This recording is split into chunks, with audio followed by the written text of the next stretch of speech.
Aroma miracles இயற்கையான aroma ஆயில்களை கொண்டு தயாரிக்கப்படுகிறது. தூக்கமின்மை, மன அழுத்தம், எதிர்மறை எண்ணங்கள் போன்ற மனநல பிரச்சனைகள், உடல்வலி, தலைவலி போன்ற உடல்நல பிரச்சனைகள், ஆன்டி ஏஜிங், முடிவுதிர்வு, பொடுகு, வெண்புள்ளி, சரும பிரச்சனைகள் போன்ற அனைத்து பிரச்சனைகளுக்கும் தீர்வளிக்கிறது. Aroma miracles.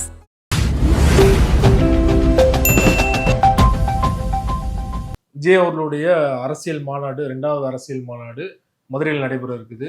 கிட்டத்தட்ட 10 லட்சத்திற்கும் மேற்பட்டோர் வருவாங்கன்னு எதிர்பார்க்கப்படுது. அதில் இன்னொரு முக்கியமான விஷயம் என்னன்னா, விஜயகாந்த் அவருடைய பிறந்த நாளான ஆகஸ்ட் 25ஆம் தேதி அவர் நடத்துறாரு இல்லையா? ஸோ அரசியல் ரீதியாக அவருக்கு என்ன மாதிரியான ஒரு மைலேஜை கொடுக்குன்னு நினைக்கிறீங்க? நிச்சயமா, ஏன்னா மதுரையில் நடப்பதாலேயே இந்த மாநாடு ஒரு பெரிய அளவில் மக்கள் திரண்டு வருவதற்கு வாய்ப்பு இருக்குது. உதாரணத்துக்கு அந்த விக்கிரவாண்டியில் நடத்திய அந்த முதல் மாநாட்டுக்கு ஒரு 10 லட்சம் பேர் வந்ததாக ஒரு தகவல் இருக்குது. அது உண்மையாக இருக்கும் பட்சம் மதுரையில் நடக்கிற மாநாட்டுக்கு 2 மடங்கு கூட்டம் வர்றதுக்கு வாய்ப்பு இருக்குது. நீங்கள் அந்த முதல் மாநாட்டே இவங்க திருச்சி, மதுரை மாதிரியான ஒரு இடத்துல தான் நடத்த பிளான் பண்ணாங்க. ஆனால் இந்த இடத்துல நடத்தினா இதுக்கு கூட்டம் நிறையா வரும், விஜய்க்கான மைலேஜ் பெரிய அளவில் போயிடுங்கிறதுனால தான் திமுக அரசு அதுக்கு பயங்கரமாக இடையூறுகளை ஏற்படுத்தி கடைசியில் இவங்களை விரட்டி விக்கிரவாண்டியில் நிறுத்தினாங்க. விக்கிரவாண்டியில் பார்த்தீங்கன்னா அதிதீவிர தொண்டர்கள் தான் அங்கே வந்திருப்பாங்க. ஏன்னா மற்றவங்களாம் ஒரு கன்னியாகுமரியில் இருக்கிறவங்களோ, ஒரு நாகர்கோயிலில் இருக்கிறவங்களோ இவ்வளோ தூரம் வர்றதுக்கு வாய்ப்பு இல்லை. ஆனால் இப்போ மதுரையில் நடக்கும்போது ஒட்டுமொத்த விஜய் ரசிகர்களும் தாவேகா தொண்டர்களும் அந்த கூட்டத்துக்கு வர்றதுக்கு வாய்ப்பு இருக்குது. அதனால் இந்த மாநாட்டை விட அந்த மாநாடு பெரிய அளவில் ஒரு கவனத்தை ஈர்க்கும், அப்படி தான் நான் நினைக்கிறேன். அது அவருடைய தேர்தல் 2026 தேர்தலில் அவருக்கு ஒரு பெரிய மைலேஜை கொடுக்கும். அதுக்கு அடுத்து அந்த மாநாட்டை இவர் எப்படி பயன்படுத்திக்க போறாரு அப்படிங்கிறது ரொம்ப முக்கியமான விஷயம். ஸோ அதை பொறுத்து தான் அதை நம்ம சொல்ல முடியும். விஜயகாந்த் அவருடைய பிறந்த நாள் நடத்துறாருன்னா, அவர் கட்சி ஆரம்பிக்கும் போதே விஜயகாந்தை ஃபாலோ பண்றாரு அப்படின்னு நிறைய விஷயங்கள் நிறைய பேர் பேசினாங்க. ஸோ இன்னும் விஜயகாந்த் அவருடைய சென்டிமெண்ட் அவர்கிட்ட இருக்கு, அந்த அரசியல் சென்டிமெண்ட். இல்லை ஆக்சுவலி ஆகஸ்ட் 25 விஜயகாந்துடைய பிறந்த நாள் தான். நீங்களே யோசிச்சு பாருங்க, விஜயகாந்த் தொடங்கிய தேமுதிக கட்சி இன்னும் இருக்கு. அது பெரிய மக்கள் செல்வாக்கு இல்லைனாலும் ஒரு விருகம்பாக்கம் பகுதியில் ஆக்டிவாக இருக்கிற ஒரு கட்சியாக கூட நீங்கள் வச்சுங்க. அந்த கட்சி ஆனால் இன்னும் களத்தில் இருக்குது. அப்படி இருக்கும்போது விஜயகாந்துடைய பிறந்த நாளில் இவருடைய கட்சி மாநாட்டை எப்படி நடத்துவார்? என்ன, அதுக்கு வாய்ப்பே இல்லை. இன்னும் சொல்ல போனால் அன்னைக்கு தான் விஜயனுடைய திருமண நாள். நீங்கள் அப்படி கூட பார்க்கலாமே, அவருடைய திருமண நாள் அன்னைக்கு இந்த மாநாட்டை நடத்துறாருன்னு கூட பார்க்கும்போது விஜயகாந்த் பிறந்த நாள் அது அவசியம் இல்லை. ஏன்னா இவருடைய கட்சி மாநாட்டு இன்னொரு கட்சி தலைவருடைய பிறந்த நாள் எதுக்கு அதை நடத்தணும்? எனக்கு தெரிஞ்சு பார்த்தீங்கன்னா விஜயனுடைய அரசியல் பிரவேசம் எல்லாமே பார்த்தீங்கன்னா ஏதோ ஒரு ஜோசியக்காரருடைய ஆலோசனையில் நடக்கிறதா தான் நான் நம்புறேன். ஸோ அந்த அடிப்படையில் ஜோசியக்காரர்கள் குறித்து கொடுத்த அந்த நாளில் நடக்குது, அப்படிதான் எடுத்துக்க முடியும். தொடர்ச்சியா அதிமுக தரப்புல எடப்பாடி அவர்கள் வெளிப்படையா கூப்பிட்டுட்டே இருக்காரு விஜய. ஆனா பாஜக இருக்கிற இடத்துக்கு நாங்க வரமாட்டோம்னு சொல்லிட்டு தாவேக தரப்புல அறிவிச்சிட்டாங்க இல்லையா? 8 மாசம் இருக்குது, என்ன வேணாலும் நடக்கலாமா, இல்லைன்னா விஜய் உறுதியா இருப்பார்னு நினைக்கிறீங்களா இந்த முடிவுல? அதாவது இந்த 8 மாசத்தில் என்ன வேணாலும் நடக்கலாம். ஆனா அந்த அதிமுக கூட்டணிக்கு தாவேகா செல்வது மட்டும் நடக்காது. ஓகே, பாஜக இருக்கும் வரை. என்ன காரணம், பாஜக எங்களுடைய கொள்கை எதிரி அப்படின்னு அவர் பகிரங்கமா அறிவிச்சிட்டாரு. அதனால பாஜக கட்சியுடனோ பாஜக இருக்கும் கூட்டணியிலேயே நிச்சயமாக தாவேகா இடம்பெறாது. இன்னைக்கு இல்லை, இன்னும் எத்தனை வருடமானாலும் இதுதான் அவர்களுடைய நிலைப்பாடு. என்ன காரணம்னா, தெரிந்தோ தெரியாமலோ அல்லது வாய் தவறியோ எங்களுடைய கொள்கை எதிரி பாஜக அப்படின்னு சொல்லிட்டாரு. ஸோ அப்போ அதை மாற்றிக்க எந்த காலத்திலையுமே முடியாது. அதே நேரம் திமுக இவங்க அரசியல் எதிரியாக அடையாளம் காட்டியிருக்காங்க. அதை கூட நீங்கள் எதிர்காலத்தில் மாற்றிக்கலாம். நாங்கள் நாட்டின் நலன் கருதி நாங்கள் திமுகவோட இணைந்து அப்படின்னு கூட நாளைக்கு நீங்கள் சொல்லலாம். மக்கள் யாரும் கேள்வி கேட்க மாட்டான்.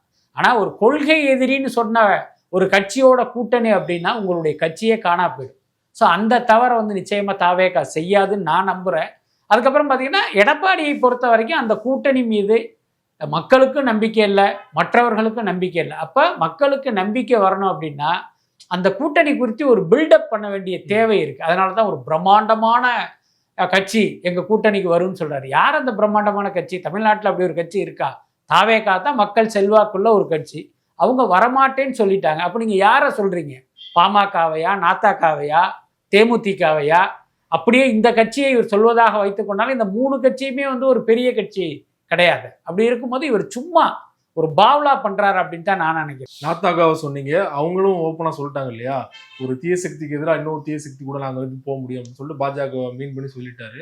ஸோ அந்த கேட்டை க்ளோஸ் பண்ணிட்டார் சீமான். இல்லை, சீமானை பொறுத்த வரைக்கும் பார்த்தீங்கன்னா இங்கே ஒரு வெற்றி பெற்று ஒரு அதிகாரத்துக்கு வரணுங்கிறது அவருடைய நோக்கமாக இருப்பதாக எனக்கு தெரியலை. சீமானுடைய சமீப கால நடவடிக்கைகள், அவருடைய சமீபகால சந்திப்புகள், அங்கு பேசப்படுகிற விஷயங்கள், அங்கு நடக்கிற பேரங்களை எல்லாம் கேட்கும் போது அதெல்லாம் உண்மையாக இருக்கும் பட்சம் சீமான் வந்து அந்த கட்சியை வச்சுக்கிட்டு ஒரு பெரிய அளவில் வந்து வியாபாரம் பண்ணுறாரு அப்படின்னு தான் நான் நினைக்கிறேன். என்னென்னா அவரை பொறுத்தவரை இன்னொரு கட்சியோடு கூட்டணி அமைத்து வெற்றி பெறுவதை விட தனித்து நின்று அதனால் கிடைக்கிற அனுகூலங்கள் வந்து பெரிய அளவில் இருக்குது. அதுதான் சீமானுக்கு முக்கியமும் கூட. அதை தான் அவர் பண்ணிக்கிட்டு இருக்காரு. குறிப்பாக சமீபத்தில் நடந்த சந்திப்பு தொடர்ச்சியாக முதல்வர் ஸ்டாலின் அவர்களை வந்து விமர்சனம் பண்ணிட்டு இருக்காரு சீமான் அரசியல் ரீதியாக. ஆனால் சீமான் அவருடைய தந்தை இறந்ததுக்கு ஸ்டாலின் அவர்கள் போனார். இப்போது சமீபத்தில் மு க ஸ்டாலின் அவருடைய அண்ணன் மூகாமுத்து இறந்ததுக்கு டைரக்டா வீட்டுக்கே போயிருக்காரு. அது ஒரு விமர்சனம் ஆயிருது. இல்ல, ஏற்கனவே நமக்கு வந்து ஒரு தகவல் வந்தது. என்ன அது வந்து உண்மையாக இருக்குமா அல்லது வந்து இது ஒரு வதந்தியாக இருக்குமாங்கிற கேள்வி நமக்கு இருந்தது. ஆனா இப்ப நடந்த சந்திப்பை பார்க்கும்போது இப்ப நாம் கேள்விப்பட்ட அந்த தகவல் உண்மைதானான்னு எனக்கு நினைக்க தோணுது. என்ன நாம் கேள்விப்பட்ட தகவல் அப்படின்னா, சில மாதங்களுக்கு முன்பு சபரீசனை வந்து சீமான் வந்து சந்திச்சிருக்காரு. அவருடைய மனைவியோடு போய் சந்திச்சு அங்கே பேசப்பட்ட விஷயம் என்னன்னா, 2026 தேர்தலில் நான் கடுமையாக திமுக எதிர்ப்பு நிலைப்பாட்டை எடுக்கிறேன். இதன் மூலமாக அந்த திமுக எதிர்ப்பு வாக்குகள் அதிமுக கூட்டணிக்கோட கன்சாலிடேட் ஆகாம என்னால் முடிஞ்ச அளவுக்கு அந்த வாக்குகளை என் பக்கம் திருப்புறேன். என் பக்கம் திருப்புறேன். அதனுடைய அர்த்தம் என்ன அப்படின்னா, இப்போ திமுக வாக்குகள் எதிர்ப்பு வாக்குகள் அப்படியே அதிமுகவுக்கு போனோம்னா அதிமுக ஜெயிச்சிரும். என்ன அது போகாம அதை மடை மாற்றணும் அப்படின்னா இப்ப நீங்களே ஜெயிச்சிருவீங்க. ஸோ அப்படி ஒரு வேலையை நான் பார்க்குறேன். இவ்வளவு நாள் அந்த வேலையை தானே பண்ணிட்டு இருந்தாரு. அதுக்கு வந்து பார்த்தீங்கன்னா ஒரு தொகை கேட்கப்பட்டதாக ஒரு தகவல் இருக்கு. என்ன எனக்கு வந்து இது என்ன ரொம்ப ஒரு அபத்தமான செய்தியா இருக்கே அப்படின்னு நினைச்சேன். ஆனால் இப்போ இந்த சந்திப்பு நடந்ததை வைத்து பார்க்கும்போது ஸோ அப்படி ஒரு தகவல் உண்மையாக இருப்பதற்கு வாய்ப்பு இருக்கு அப்படின்னு தான் நான் நினைக்கிறேன். 2011 தேர்தலையுமே இதே மாதிரி விமர்சனம் வந்தது. திமுக எதிராக அதிமுக ஆதரவா பிரச்சாரம் பண்ணாரு. இல்ல ஆமா, ஏன்னா இப்ப சீமானுடைய அந்த அவருடைய ஏன்னா ஒரு பக்கம் பாத்தீங்கன்னா நிர்மலா சீதாராமனை இவர் சந்திச்சிருக்காரு. அவர் இல்லைன்னு சொன்னாலும் அந்த சந்திப்பு ஐடிசி கிராண்ட் சோலால நடந்தது உண்மைதான். நைட்டு 12:30 மணிக்கு மேல அவர் அங்க போயிருக்காரு. அதுக்கப்புறம் பாத்தீங்கன்னா இப்ப மூகாமுத்துடைய மரணத்தை வைத்து இவர் ஸ்டாலினை போய் சந்திக்கிறாரு. ரொம்ப உண்மையான விஷயம் என்னன்னா, கருணாநிதி குடும்பத்திலிருந்து தனித்து விடப்பட்டவர் மூகாமுத்து. என்ன இப்போ மு க ஸ்டாலின், மு க யாரோடும் தொடர்பில் இல்லாமல் மூகாமுத்து இவ்வளோ நாள் வாழ்ந்துக்கிட்டு இருந்தார். இன்னும் சொல்லப்போனால் கருணாநிதி வாரிசாக அவரை வந்து கிட்டத்தட்ட ஒரு இருட்டடிப்பே பண்ணி வச்சுருந்தாங்க. அதுதானே உண்மை. மூகாமுத்துடைய வாரிசுகளுக்கு கூட இவங்க வந்து எங்கேயுமே முக்கியத்துவம் கொடுக்கல. ஸோ அந்த அளவுக்கு இந்த குடும்பத்தால் புறக்கணிக்கப்பட்ட நிராகரிக்கப்பட்டவர் தான் மூகாமுத்து. இப்போ அவருடைய இறப்புக்காக இதை மு க ஸ்டாலின் குடும்பமே இடிஞ்சு போய் உட்கார்ந்துருக்கிற மாதிரி இவர் ஆறுதல் சொல்ல போனார் அப்படிங்கிறதே பார்த்தீங்கன்னா ஒரு நகைப்பிற்குரிய விஷயம் தானே. அப்போ இந்த இறப்பை வைத்து இவர் ஸ்டாலினை சந்தித்திருக்கிறாரே தவிர இறப்புக்காக சந்திக்கல அப்படின்னு தான் நான் நினைக்கிறேன். தமிழ்நாட்டில் என்னதான் ஆன்டி கம்பென்சி இருந்தாலும் வந்து திமுக எதிர்ப்பு ஓட்டுகள் சீமான், விஜய், அதிமுக பிரியும் போது வந்து ஃபைனலாக திமுகவுக்கு தான் லாபம் மாறுவது.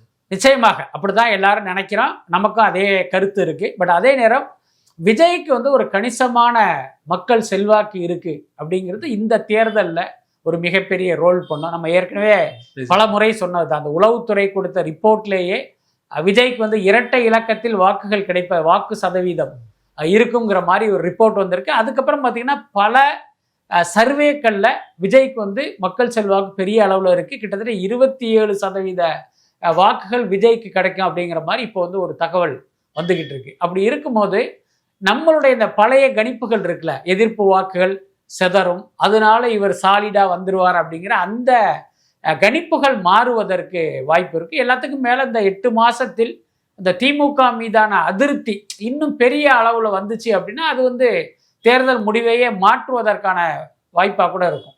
திமுக கூட்டணி ஸ்டெடியா இருக்குன்னு நினைக்கிறீங்களா? ஏற்கனவே வந்து மதிமுக கிட்டத்தட்ட வெளியேற சூழல் இருக்கு. காங்கிரஸோட காமராஜர் சர்ச்சை அதுவுமே பெரிதளவுல வெடித்தது இல்லையா? ஏற்கனவே விசிகா கூடயும் ஒரு சின்ன ஒரு சலசலப்பு போயிட்டு இருக்கு. ஸோ கூட்டணி வந்து ஸ்டெடியாக தான் இருக்குன்னு நினைக்கிறீங்களா திமுக கூட்டணி? அதாவது திமுக கூட்டணி ஸ்டெடியாக இருப்பது போன்ற ஒரு தோற்றம் இருக்கு, அவ்வளோதான். ஆனால் அது உண்மை கிடையாது. என்ன காரணம்னா, உங்களுக்கு தெரியும் ஒவ்வொரு தேர்தல்லையும் அந்த தொகுதி பங்கீடு நடக்கும்போது ஒவ்வொரு கூட்டணி கட்சிகளையுமே வந்து திமுக எப்படி அவமானப்படுத்தும், எப்படி அலைக்கழிக்குங்கிறத நம்ம பார்த்துக்கிட்டு இருக்கோம். என்ன அது வந்து பார்த்திங்கன்னா ஏதோ ஒரு காரணத்தினால் அந்த அவமானங்களை மென்று முழுங்கி விட்டு அவங்க கொடுக்குற அந்த சீட்டை வாங்கிட்டு அவங்க கூட்டணியில் பல கட்சிகள், விடுதலை சிறுத்தைகள், இடதுசாரிகள், மதிமுகவெல்லாம் நீடிக்கிறத நம்ம பார்த்துருக்கோம். அது இந்த முறை செல்லுபடி ஆகாது அப்படின்னு நான் நினைக்கிறேன். என்ன காரணம் அப்படின்னா, ஏற்கனவே உள்ள நிலவரம் என்ன அப்படின்னா, இப்போ திமுக நாம் கேட்ட தொகுதியை, நாம் கேட்ட எண்ணிக்கையை தரலை அப்படின்னா, அந்த கட்சிகளுக்கான ஒரே வாய்ப்புங்கிறது அதிமுக கூட்டணிக்கு போகிறது தான்.